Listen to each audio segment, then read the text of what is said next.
ഗാസയിലേക്ക് Israel ഇപ്പോൾ കരയാക്രമണം വ്യാപിപ്പിച്ചിട്ടുണ്ട്.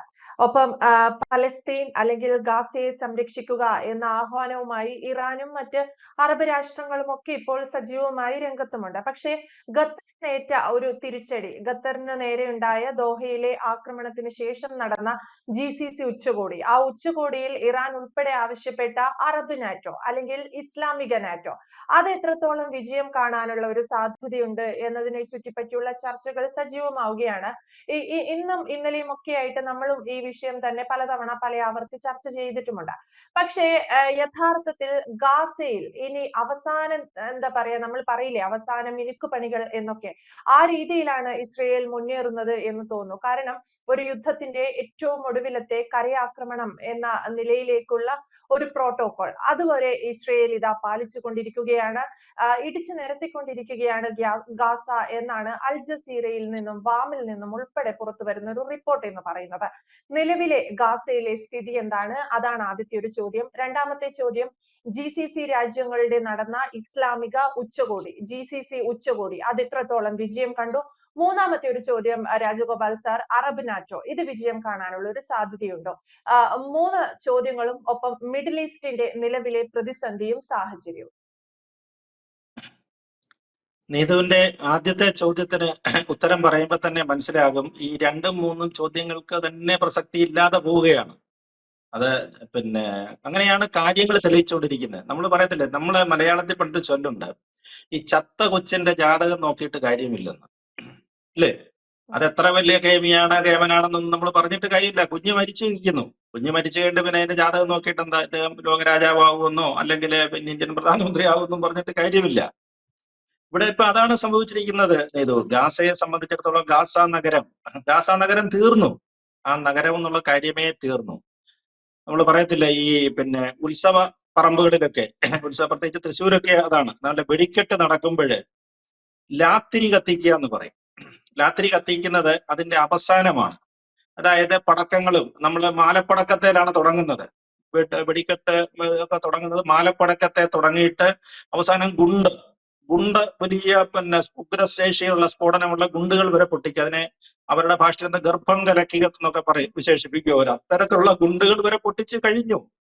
അതെല്ലാം കഴിഞ്ഞ ശേഷം ഇതാ വെടിക്കെട്ട് അവസാനിച്ചിരിക്കുന്നു എന്ന് നാട്ടുകാരെ അറിയിക്കാനായിട്ട് ലാത്തിരി കത്തിക്കുക എന്ന് പറയും. ഇപ്പൊ അവിടെ ലാത്തിരി കത്തിച്ചുകൊണ്ടിരിക്കുകയാണ് ഗാസയിൽ. അതാണ് അവിടെ സംഭവിച്ചുകൊണ്ടിരിക്കുന്നത്. ഇനി എന്ത് പറയാനാണ് നമ്മൾ അതിനെക്കുറിച്ച്? ഇപ്പൊ ഇസ്രായേലിന്റെ പ്രധാനമന്ത്രി അവരുടെ ജനഗണമന പാടാൻ, അങ്ങനെയാണല്ലോ സമാപിക്കുന്നത്. ഏത് രാഷ്ട്രത്തിനും അതിന്റെ രാഷ്ട്രത്തോടുള്ള ആദര സൂചകമായിട്ട് ജനഗണമന എന്ന് പറഞ്ഞാൽ നമ്മുടെ ജനഗണമനയാണ് കേട്ടോ, നമ്മുടെ ദേശീയഗാനമാണ് ഉദ്ദേശിച്ചത്. ഇസ്രായേലിന്റെ എന്താണെന്ന് എനിക്ക് അറിഞ്ഞുകൂടാ. അത് പാടാനായിട്ട് തയ്യാറായി നിൽക്കുകയാണ്.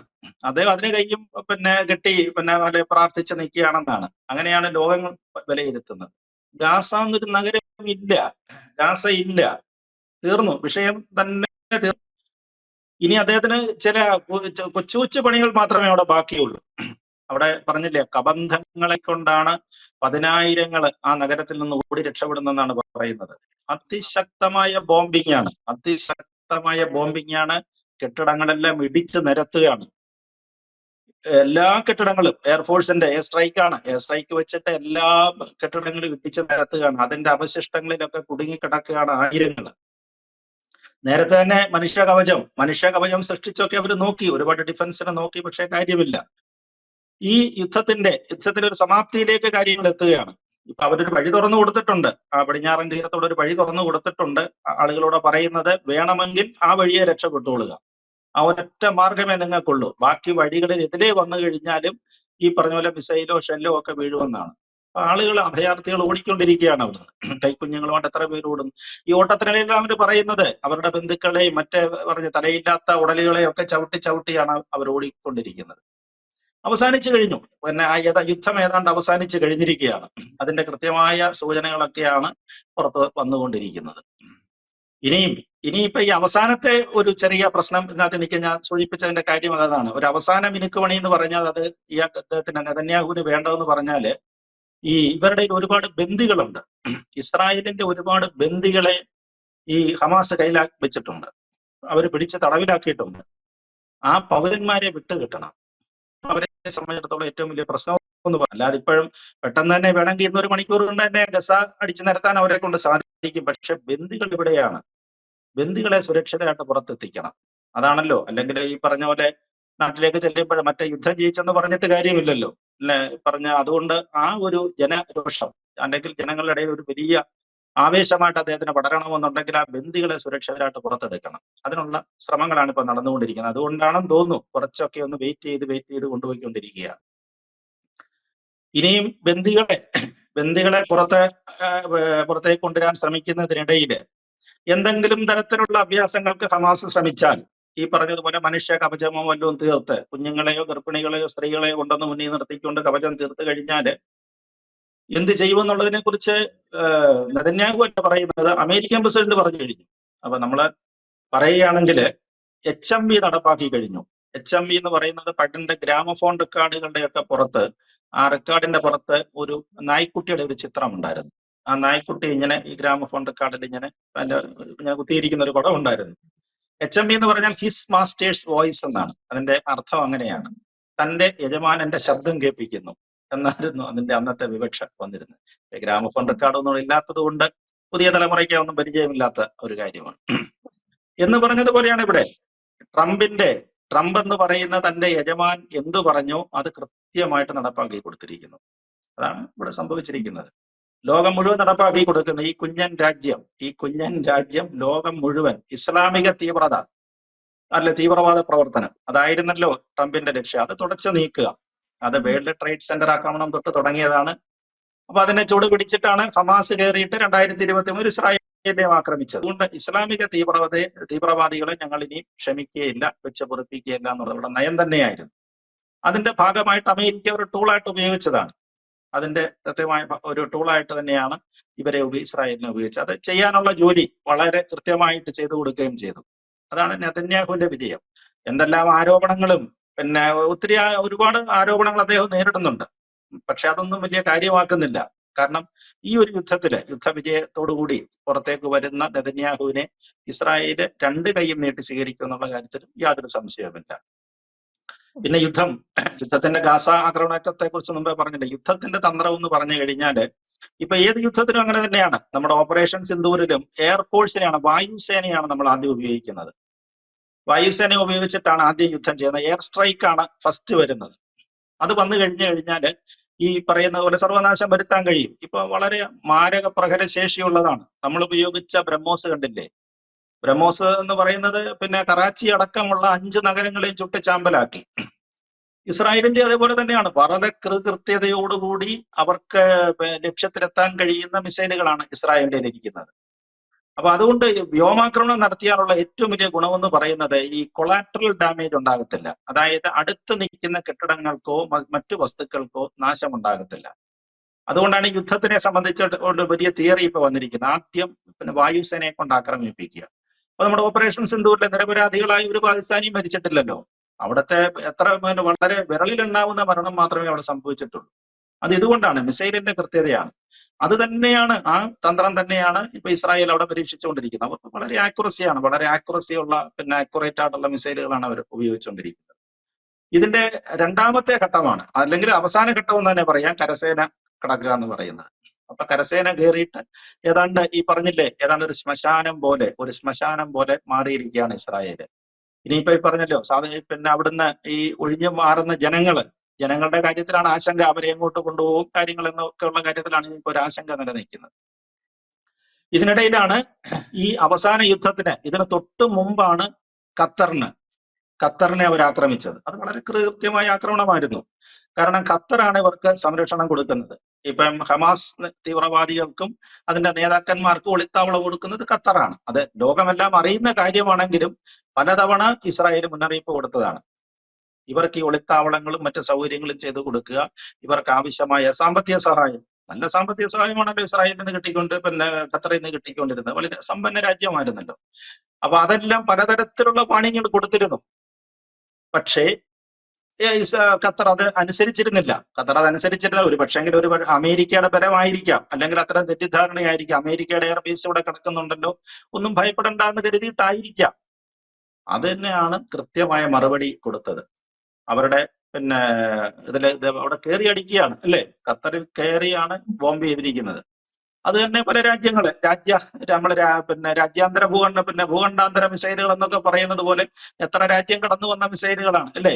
എത്ര പിന്നെ സംസ്ഥാനങ്ങളും രാജ്യങ്ങളും ഒക്കെ കടന്നു വന്ന മിസൈലാണ് ഇവിടെ കയറി ആക്രമിച്ചത്. അപ്പൊ കൃത്യമാണ്, ലക്ഷ്യം വളരെ കൃത്യമായിരുന്നു. അമേരിക്ക പിന്നെ ആണ് തൊട്ട് പുറകിൽ നിന്നെന്നുള്ളത് വളരെ വ്യക്തമായിരുന്നു. പക്ഷെ ഖത്തറിനെ ആക്രമിച്ചു കഴിഞ്ഞപ്പോഴത്തേക്കാണ് GCC രാഷ്ട്രങ്ങൾ ശരിക്കും അക്ഷരാർത്ഥത്തിൽ അന്ന് ഭയന്നുപോയി. ഇനി ആർക്കാണ് കിട്ടുക? ഖത്തറിനെ അകത്ത് കയറി ആക്രമിക്കാമെങ്കിൽ പിന്നെന്തിന് നമ്മളെ പോലുള്ള മറ്റു കുഞ്ഞന്മാരുടെ അവസ്ഥ എന്തായിരിക്കും എന്ന് അവർ ഭയപ്പെട്ടു പോയി. UAE അടക്കമുള്ള രാജ്യങ്ങൾ ഭയപ്പെട്ടു പോയി. അതുകൊണ്ടാണ് അവർ ഉച്ചകൂടി വിളിച്ചത്. അതുകൊണ്ട് തന്നെയാണ് ദോഹയെ വെച്ച് ഉച്ചകൂടി വിളിച്ചത്. അതിനകത്ത് ഇറാനും ഒക്കെ പങ്കെടുത്തിരുന്നു. അങ്ങനെ ഉള്ള അറബ് മുസ്ലിം രാഷ്ട്രങ്ങൾ, മുസ്ലിം എന്നുള്ളത് ഇറാനും ഒക്കെ പങ്കെടുക്കുന്നുണ്ട്. അറബ് മുസ്ലിം രാജ്യങ്ങളുടെ ഒരു സംഗമമായിരുന്നു അവിടെ, ഉച്ചകൂടിയായിരുന്നു നടന്നത്. അത് ഈ പറഞ്ഞതുപോലെയാണ്. ആദ്യം എന്തെല്ലാം വലിയ പ്രഖ്യാപനങ്ങളാണ്. ഇപ്പൊ ചെന്ന് കഴിഞ്ഞാൽ അയാളെ അടിക്കും, ഇസ്രായേലിനെ നമുക്കിപ്പോ തട്ടിക്കളയണം അല്ലേ? സൗദി അറേബ്യ രാജാവ് അവിടെ വന്ന് ഇദ്ദേഹത്തിന് ഖത്തർ രാജാവിനോട് എല്ലാ സപ്പോർട്ടും പ്രഖ്യാപിക്കുന്നു. ഒരുപാട് കാര്യങ്ങൾ എല്ലാവരും പറഞ്ഞില്ലേ, ഈ എന്തെല്ലാം തരത്തിൽ നമുക്ക് ചെയ്യാൻ പറ്റുമോ അതെല്ലാം ചെയ്യണമെന്നുള്ളതാണ്. അതിനിടയിലാണ് ഈ അബ്രഹാം കരാർ ചർച്ച വന്നത്. ഇവരുമായിട്ടുള്ള ഡിപ്ലോമാറ്റിക് ചർച്ചകളും വ്യവസായങ്ങളും മറ്റ് ബിസിനസ് ബന്ധങ്ങളും എല്ലാം നമുക്ക് ഉപേക്ഷിക്കണം എന്നൊക്കെ പറഞ്ഞുള്ള ഒരുപാട് ചർച്ച വന്നു. പക്ഷെ സായിപ്പിനെ കണ്ടപ്പോ എന്ത് പറ്റി? എല്ലാവരും കൂടെ ഒത്തുചേർന്നു, 22 രാജ്യങ്ങൾ ഒത്തുചേർന്നു. ഒന്നും സംഭവിച്ചില്ല. സായിപ്പിനെ കാണുമ്പോൾ കവാത്ത് മറക്കുക എന്നുള്ളതാണ്. അല്ലെങ്കിൽ നമ്മൾ പറയത്തില്ലേ, അത് പറയുന്നത് ശരിയാണെന്ന് എനിക്കറിയത്തില്ല, പണ്ടൊരു പഴഞ്ചൊല്ലാണ്, നമ്മളെ ഈ മുച്ചിറിയുള്ള ആളുകൾ തുമ്മുക എന്ന് പറയും. അവരാഞ്ഞു വരും, അവർ വളരെ ശക്തമായിട്ട് ആഞ്ഞു വരും. പക്ഷേ തുമ്മി കഴിയുമ്പോൾ എന്നൊരു ശബ്ദം മാത്രം, ഒരു ചീറ്റല് മാത്രമേ ഉണ്ടാകത്തുള്ളൂ ഇതിനകത്ത്. അത് തന്നെയാണ് ഇവിടെയും സംഭവിച്ചത്. ഇവിടെ സംഭവിച്ചത് തന്നെയാണ്. ഒന്നും ഉണ്ടായില്ല. ഇവരെല്ലാവരും കൂടെ ചർച്ച ചെയ്ത് അവസാനം കുഴിമന്തി കഴിച്ച് പിരിഞ്ഞു എന്നാണ് പറയുന്നത്. ആരാണ് നേരെ നിൽക്കാൻ തയ്യാറായത്? ആരും തയ്യാറല്ല. കാരണം എന്ന് പറഞ്ഞു കഴിഞ്ഞാല് ഇവരുമായിട്ട് ഇസ്രായേലുമായിട്ട് ബന്ധങ്ങളില്ലാത്ത ഒരു രാജ്യങ്ങളും ഇല്ല. അമേരിക്ക പരസ്യമായിട്ട് പുറകിലുണ്ടെന്ന് കണ്ടു കഴിഞ്ഞപ്പോഴത്തേക്ക് എല്ലാവരും അവനവന്റെ കാര്യങ്ങളൊക്കെ ഏതാണ്ടൊക്കെ പറയാനുള്ളതൊക്കെ പറഞ്ഞേച്ച് ഉള്ള ആഹാരവും കഴിച്ചേച്ച് അവിടുന്ന് പോവുകയാണ് ചെയ്തത്. അതുകൊണ്ട് നാറ്റോ സഖ്യം അതവര് വലുതായിട്ടൊന്ന് ചെയ്തു വന്നതാണ്. അബ്രഹാം കരാർ റദ്ദാക്കിയില്ലെങ്കിൽ നമുക്ക് നാറ്റോ മോഡൽ ഒരു സഖ്യം ഇവിടെ ഉണ്ടാക്കാമെന്നൊക്കെ ഉള്ളത്. അതുകൊണ്ടാണ് ഞാൻ പറഞ്ഞത്, നീതു അതൊക്കെ അപ്രസക്തമായി പോയി. ഇനി അതിനെക്കുറിച്ചുള്ള ചർച്ചകളെ വേണ്ട. അതൊന്നും സംഭവിക്കാൻ പോകുന്ന കാര്യങ്ങളെ അല്ല. വെറുതെ അവർക്ക് ഇങ്ങനെ ചിന്തിച്ചു കിടന്ന് ഉറങ്ങാം എന്നുള്ളത് മാത്രമേ ഉള്ളൂ. ഇനിയിപ്പോ ട്രംപ് ആശാനെ സംബന്ധിച്ചിടത്തോളം പുള്ളി പോയി നേരെ ബ്രിട്ടനിൽ പോയിരിക്കുകയാണ്. അപ്പൊ ഇതേതാണ്ട് ഒരു റെഡിയാക്കി എടുത്തു, ഗാസയൊക്കെ റെഡിയാക്കി എടുത്തു. ഇനി അദ്ദേഹത്തിന്റെ അടുത്ത ലക്ഷ്യം ബ്രിട്ടനാണ്. ബ്രിട്ടനിൽ ചില സംഭവങ്ങളൊക്കെ ഉണ്ടായി നടക്കുന്നുണ്ട്. നമ്മൾ കഴിഞ്ഞ ദിവസം കണ്ടതാണ്. ഈ സിറിയൻ കുടിയേറ്റക്കാര് എന്നൊക്കെ പറയുന്ന ഈ മറ്റ് രാജ്യങ്ങളിൽ നിന്ന് വന്നിരിക്കുന്ന കുറച്ച് കുടിയേറ്റക്കാരുണ്ട്. അവരെല്ലാരും കൂടെ ബ്രിട്ടനിലെ ആളുകൾക്ക് ജീവിക്കാൻ സാധിക്കുന്നില്ലേ, നാട്ടുകാർക്ക് ഇവിടെ ജീവിക്കാൻ പറ്റുന്നില്ലേ എന്നും പറഞ്ഞ് ബ്രിട്ടീഷ് ജനത തെരുവിൽ ഇറങ്ങിയിട്ടുണ്ട്. ഏതാണ്ട് 1.5 ലക്ഷം ആളുകളുടെ പ്രകടനവും വലിയ പരിപാടികളൊക്കെ അവിടെ നടന്നു കഴിഞ്ഞിരിക്കുകയാണ്. അപ്പൊ അവിടെയും തീവ്രവാദം എന്ന് ഉദ്ദേശിക്കുന്നത് മുസ്ലിം തീവ്രവാദം തന്നെയാണ്. ട്രംപിന്റെ ലക്ഷ്യം അവിടെ അവിടുത്തെ മുസ്ലിം തീവ്രവാദികളെ തന്നെയാണ് ട്രംപ് ലക്ഷ്യമിടുന്നത്. അതുകൊണ്ട് എന്താണ് അവിടെ സംഭവിക്കുന്നതെന്ന് അറിയാൻ വേണ്ടി അദ്ദേഹം അങ്ങോട്ട് പോയിട്ടുണ്ട്. അവിടെ അതിനകത്തൊരു പെട്ടെന്നുള്ളൊരു പോക്കിന് കാരണം എന്ന് പറഞ്ഞു കഴിഞ്ഞാല്, അവിടെ അദ്ദേഹത്തിന്റെ വൈറ്റ് ഹൗസില് അദ്ദേഹത്തിന്റെ കൂടെ പണിക്കാരനായിട്ട് നിന്ന മറ്റൊരാളുണ്ടായിരുന്നു, ഇലോൺ മസ്ക് എന്ന് പറഞ്ഞ ഒരു വലിയ കോടീശ്വരനുണ്ട്. അദ്ദേഹത്തിന്റെ കൂടെ തന്നെ കുറച്ചു കാലം അവിടെ ഉണ്ടായിരുന്നല്ലോ. അപ്പൊ അതുകൊണ്ട് മസ്കിന്റെ കൂടെ ട്രംപിന്റെ കൂടെ നിന്ന് ഇലോൺ മസ്കും പണികളൊക്കെ പഠിച്ചിട്ടുണ്ട്. നമ്മുടെ ജഗതിയുടെ പറഞ്ഞ പോലെ KNK ഓട്ടോമൊബൈൽസ് പോലെ ചില പണികളൊക്കെ മസ്കും പഠിച്ചെടുത്തിട്ടുണ്ട്, ലോകരാജ്യങ്ങളെ എങ്ങനെ ഉപദ്രവിക്കാം എന്നുള്ള കാര്യത്തിൽ. അപ്പൊ മസ്ക് അതിന്റെ നടുക്ക് വന്ന് ചാടിയിട്ടുണ്ട്. ബ്രിട്ടനിലെ സമരത്തിന്റെ നടുക്ക് മസ്ക് വന്ന് ചാടിയിട്ടുണ്ട്. ഇയാൾ നിസ്സാരക്കാരനല്ലല്ലോ, കോടീശ്വരനും കൂടെ ആണല്ലോ. അല്ലെങ്കിൽ ട്രംപിനെക്കാട്ടിലും വലിയ ശതകോടീശ്വരൻ, ലോകത്തിലെ ഒന്നാമത്തെ 2ാമത്തെ സമ്പന്നനും കൂടാണ്. അപ്പൊ അതുകൊണ്ട് അവിടെ എന്തെങ്കിലും മറ്റേ കുഴപ്പങ്ങൾ ഇനി ഉണ്ടാക്കിയെടുക്കുമോ, അല്ലെങ്കിൽ ഈ ഗാസ പോലെ നീണ്ടു നിൽക്കുന്ന യുദ്ധങ്ങൾ എന്താണ് ഇയാളുടെ ഉന്നമെന്ന് പിടികിട്ടുന്നില്ല. അല്ലെങ്കിൽ ഇലോൺ മസ്കിന് അവിടെ ചെന്ന് ചാടേണ്ട കാര്യങ്ങളില്ലല്ലോ. ഇപ്പൊ ട്രംപിനോട് വ്യക്തിവിരോധം ഉണ്ടെന്ന് കരുതിയിട്ട് അവിടെ പോയി ഇതിന്റെ നടുക്ക് പോയി നിന്ന് ഈ കാര്യങ്ങൾ ഓപ്പറേറ്റ് ചെയ്യേണ്ട കാര്യങ്ങളില്ലെന്നാണ് ട്രംപിന്റെ ഒരു വിലയിരുത്തൽ. അപ്പൊ അതുകൊണ്ട് അതൊന്ന് പഠിച്ചിട്ട് വരാനായിട്ട് എന്തായാലും അദ്ദേഹം ബ്രിട്ടനിലേക്ക് പോയിരിക്കുകയാണ്. എന്ന് 1 ദിവസം 2 ദിവസത്തേക്കും തിരിച്ചെത്തുമെന്നാണ് പറയുന്നത്. അപ്പോഴത്തേക്ക് രോഗക്രമം ഏതാണ്ട് ശരിയാകുകയും ചെയ്യും. അതാണ് ഇക്കാര്യത്തിൽ എനിക്ക് പറയാനുള്ളത്. യെസ്, എന്തായാലും GCC രാജ്യങ്ങളിൽ നിന്നുള്ള അല്ലെങ്കിൽ അത്തരത്തിലുള്ള ഇടപെടലുകളൊന്നും ഇസ്രയേലിനു മേലോ അല്ലെങ്കിൽ അമേരിക്കയ്ക്ക് മേലോ വ്യക്തമായ ഒരു സ്വാധീനം ചെലുത്താൻ അല്ലെങ്കിൽ ഏതെങ്കിലും രീതിയിൽ അവർക്കെതിരായി നിൽക്കുന്ന രീതിയിലേക്ക് മാറ്റാൻ GCCക്ക് കഴിയുന്നില്ല. ഇറാന് കഴിയുന്നില്ല, അതേപോലെ ഖത്തറിന് സാധിക്കുന്നില്ല. സൗദി അറേബ്യയുടെയും UAEയുടെയും ഒക്കെ പിന്തുണയുണ്ടെങ്കിലും സാധിക്കുന്നില്ല. ജോർദാനും ഈജിപ്തും ഒക്കെ ഇതേ നിലയിൽ പലതവണ പല ആവർത്തി പല ആഹ്വാനങ്ങളും നടത്തിയിട്ടുണ്ട്, പലതരത്തിലുള്ള പ്രതികരണങ്ങളും നടത്തിയിട്ടുണ്ട്. പക്ഷേ ഇസ്രയേലിന് മേൽ കൂടുതൽ ഒരു കടന്നുകയറ്റമോ അല്ലെങ്കിൽ കടന്നാക്രമണമോ നടത്താൻ GCC രാജ്യങ്ങൾക്ക് ഇപ്പോഴും സാധിക്കുന്നില്ല.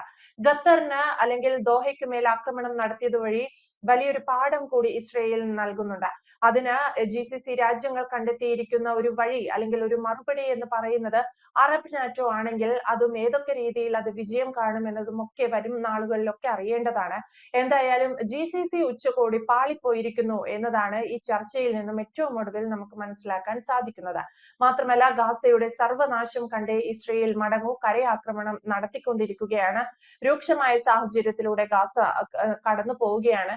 ഏറ്റവും ഒടുവിൽ കരയാക്രമണം കൂടി കഴിയുമ്പോൾ ഇസ്രയേലിന്റെ ഭാഗമായി ഗാസ മാറിയേക്കാം എന്ന രീതിയിലുള്ള ചർച്ചകളും പുരോഗമിക്കുന്നു. വ്യക്തമാണ്. Thank you Rajagopal sir.